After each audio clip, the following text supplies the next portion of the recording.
मैं सिर्फ ये कहूँगा, मेरा गला आज खराब है, वरना मैं और भी कुछ बातें करता। वजीर आजम का गला खराब, मगर मुखालफीन को जवाब देने को बेताब नजर आए।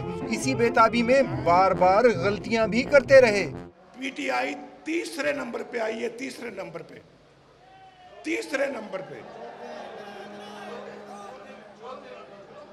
चौथे नंबर पे।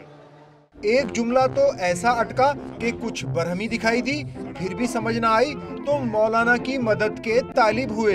अभी जिस सड़क का हमने अभी इफ्तिताह किया है, हकला नाम है ना, हकला जी हकला से उसको अपना मिलाया जा रहा है। क्या भाई, अच्छा जी, हकला से उसको अपना डेरा इस्माइल नहीं, हकला से लियारक उसको मिलाया जा रहा है। ये भी एक उस मंसूबे का हिस्सा है। और स्टेज पर बैठे मौलाना कुर्सी से उठकर वजीर आजम की मदद को फौरी पहुंचे और जुमला मुकम्मल करने में मदद करके मेहमान नवाजी का सबूत दिया।